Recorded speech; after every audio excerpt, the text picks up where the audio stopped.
মানিকগঞ্জ শহরের একটি আবাসিক হোটেলে অনৈতিক কাজের অভিযোগে 18 জনকে আটক করেছে পুলিশ।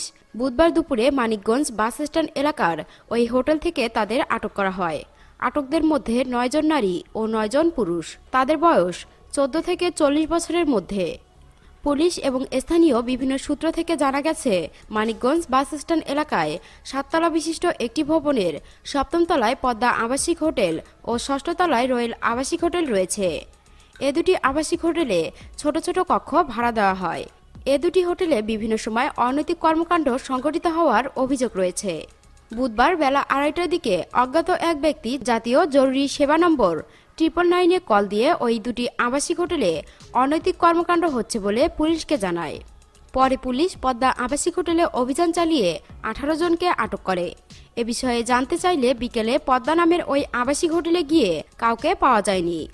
হোটেলে ছোট ছোট কক্ষগুলোর দরজা খোলা থাকলেও কাউকে দেখা যায়নি।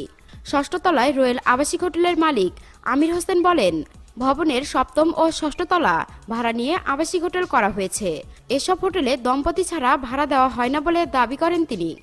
তবে পুলিশ 18 জনকে আটকের বিষয়ে তিনি বলেন, অনৈতিক কাজের জন্যই পুলিশ তাদেরকে আটক করে থানায় নিয়ে গেছে বলে শুনছি।